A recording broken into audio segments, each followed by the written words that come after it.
Hey there, Capricorn Ascendant. This is your forecast taking you from Monday the 8th right the way through to Sunday the 14th of December 2025. As ever, I'm here to unpack and decode all of the astrological weather coming up.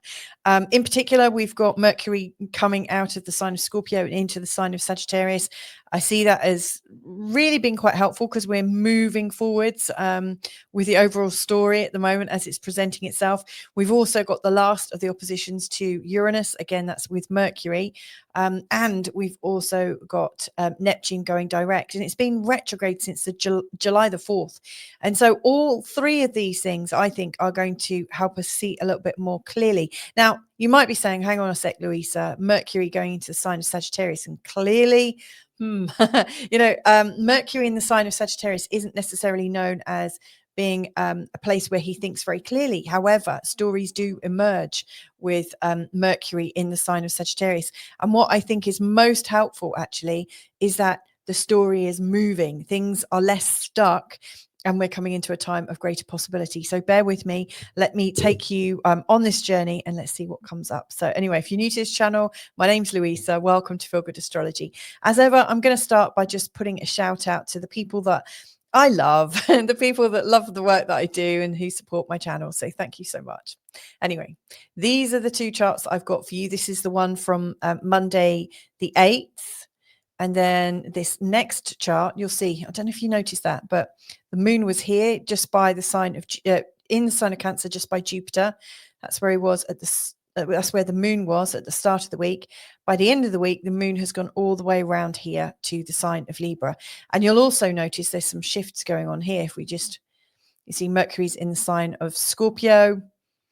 Whoops, I went too far. And then by the end, Mercury is in the sign of Sagittarius. And you also see Mars is poised, is literally getting ready to go into your own ascendant sign on the 15th, literally into the next week ahead. So anyway, what I'm going to be doing is going between these two charts and also paying some attention to this. Now, if you look at your birth chart, and I'm sure you do because Feel Good Astrology tends to attract people who know quite a bit about their astrology already. They're usually very familiar with their birth chart. So if you look at your birth chart and you see that you've got Capricorn rising, i.e. Capricorn in the first house. This is the first house, this wedge here. And it goes first, second, third, right the way through to the 12th, FYI. But if when you look at your birth chart, you also see the symbol for Aquarius in this first wedge, that also means that you've got Aquarius in your first house, as well as Capricorn in your first house. And so the Aquarius forecast will also be relevant for you as well. So it's worth having a listen to that one too. Anyway, let's get going. So on Monday the 8th, the moon is heading into the sign of Leo. There's the symbol for it. And so you'll see it starts off in Cancer, but goes quickly into the sign of Leo. And while it's there, it's coming into while it's there, Mars is coming into a square with Saturn. Now, this is quite a fiery time, with the moon in the sign of Leo, and it's in the 8th house. The 8th house is often a place where we come to our senses. We all of a sudden see something quite emotional, possibly something, that's from a family pattern, and we become very conscious of things. There's often a little bit of jiggery pokery going on when the moon's in the 8th house. It really shows us where we get caught up in each other's stories and each other's listenings, so like, I might listen to somebody that I'm related to talking and, I hear what they're saying, but I hear it through my listening for them, i.e. the perception that I have of what they look like or what they sound like or my internal judgments of them. I'm listening to them only as well as I can decode their message through my already listening for them, my perception of them, I guess my judgments of them. And so, yeah, here with the moon going into your 8th, your judgments are all there ready to be, to overlay someone else's meaning to you when they're talking to you, and vice versa, by the way. But at the same time, Mars is coming into a square with Saturn. Now, Saturn can often show us parents, also somebody who, around you who's quite authoritative, the kind of bossy person.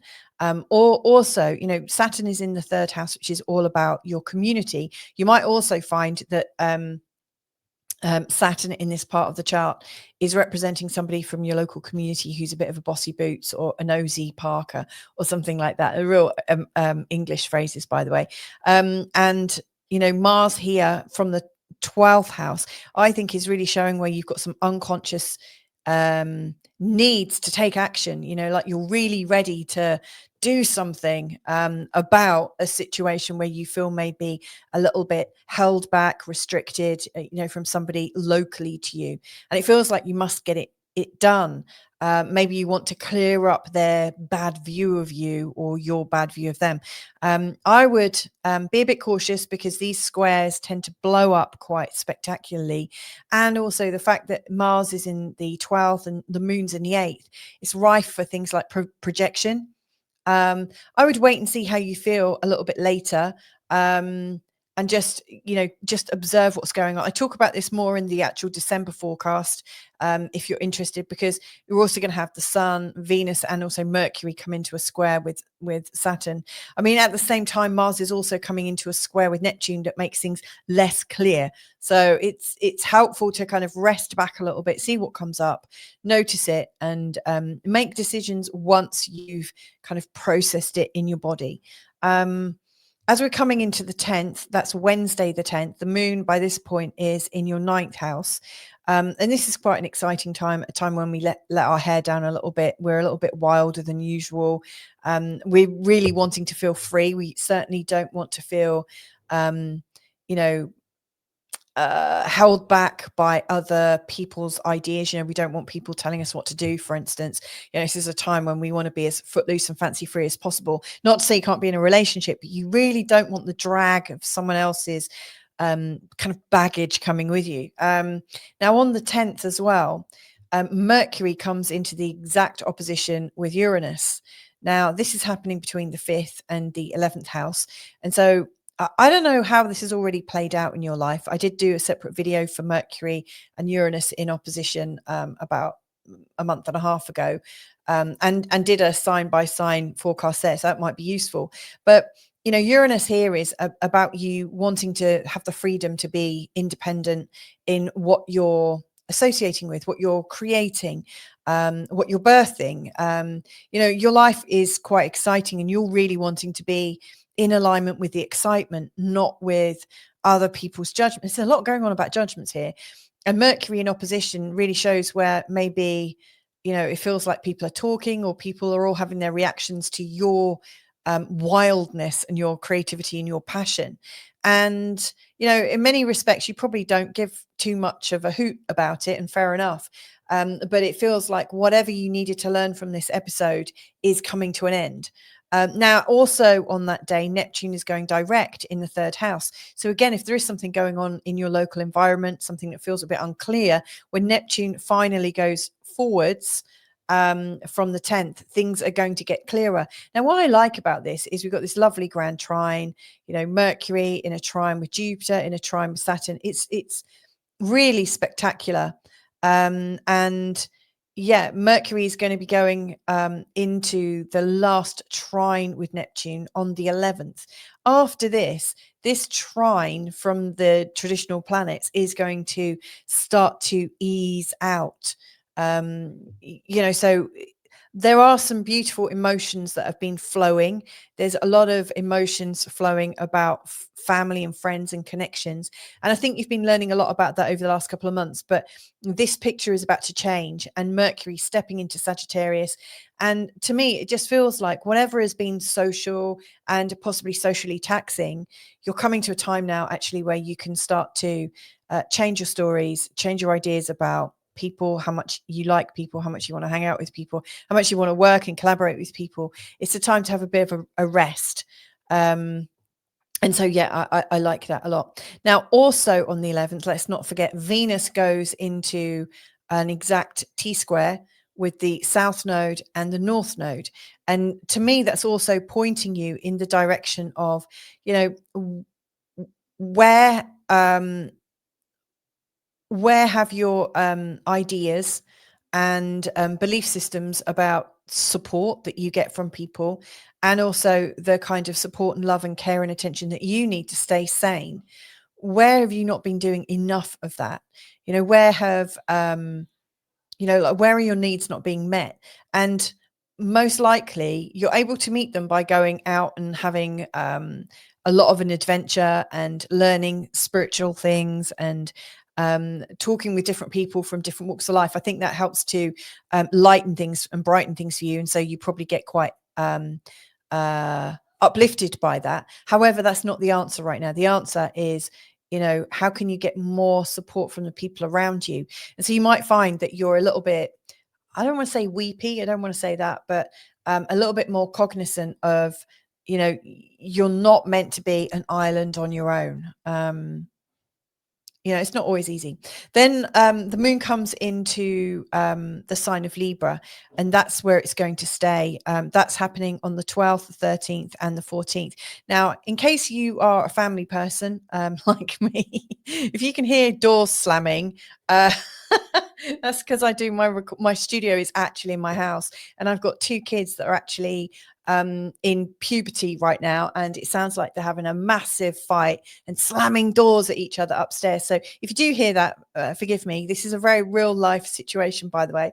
But anyway, coming into Friday the 12th, 13th, 14th, the moon is right at the top of your chart. This is where things are business-like. This is where you're lifted up. This is where you stand strong in yourself, and it's very, very public. In fact, I'm just going to change this chart so you can really see it.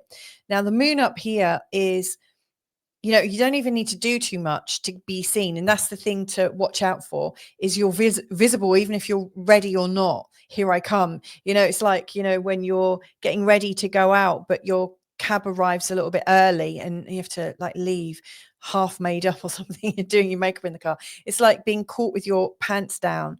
So be aware that things are a lot more visible, and just recognize that people will notice you a lot more than usual. Now, there are a couple of things that are going on that I think are helpful. First of all, Mercury on the 13th is in a lovely sextile with Pluto, which I think is really great. These guys in their sextile from the 12th house to the 2nd, I think and given that the moon is in the 10th house, which is all about your career, this to me is signaling that you are having some ideas. There's an idea that sort of comes out of the blue, and you think, wow, that could really transform the way I'm making money. So that feels really, really good. But then as you're coming into Sunday the 14th, there's 2 things that are going on, and one feels a little bit negative and possibly deletive, like deleterious. You might feel a little disempowered by it, but then straight after, the sun goes into a trine with Chiron, and that's where the empowerment really comes in. So on the 14th, you've got Mars now making an exact square with Neptune. Now, it was already coming in earlier, like on the 9th, when it was, Mars was exactly square Saturn. It was already in a square with Neptune anyway. So that feeling of, maybe you're being held back from doing something. There's somebody bossy, there's somebody disempowering in your community, or somebody around who is a little bit obstructive. I was advising, just observe what goes on. Nobody can take your power if you're coming from a place of observation. People can take your power when you're getting angry and fired up, which is a real square Mars kind of energy. Because once you get angry or go really into an emotion, you're not in your center, you're not centered, and you can be really knocked off balance, or questioned, or argued out of your safe space, out of your feeling of peace. But if you are able to observe how you're feeling now with this particular square, what you might find is that it feels like the wind has come out of your sails. And actually, Mars is in the sign of Sagittarius anyway, in the 12th house. So he doesn't have that much wind in his sails. He's gathering his strength actually for Monday, when Mars actually goes into Capricorn. That would be a great day to take action. But I wouldn't take action. So whatever you're wanting to take action on but can't on Sunday, I would just wait. Like once Mars comes into your first house, you're going to be feeling kind of really ready to like strike a pose or get ready if you need to go into battle. You'll feel so much stronger. So don't do it while you're on the back foot, so to speak. Now, the other thing is the sun goes into a trine with Chiron, which I really love. So you see it here. The sun is communicating messages from your unconscious mind about your childhood, about your home, about how you can feel much more empowered at home. And so I just think things that are taking place on Sunday could actually be quite beneficial. So maybe plan something in that's going to be great for all of you, whoever lives at home with you. You know, if it's just you and your dog or your cat, just do something really nice for them. But book in some time for comfort. Find a way to feel comfort on Sunday. You know, you don't have to rush around, but the more you can nurture yourself, the better off you'll feel. So I think, you know, from start to finish of this week, I think we start quite bold with the moon in Leo. And, you know, we're really thinking about some kind of areas where we feel a little bit torn and a little bit, you know, that things are a little bit blocked with this square. You know, so there's some challenge at the start, but you know, midweek, you know, between the 10th and the 11th, I think a lot of this gets clearer and gets ironed out. And I think you're much happier to be in your own shape and to sort of revel over your individuality. So have a great week ahead. And yeah, if you know, if you want more, then just get in touch. Loads and loads of love to you, and catch you next time. Bye for now.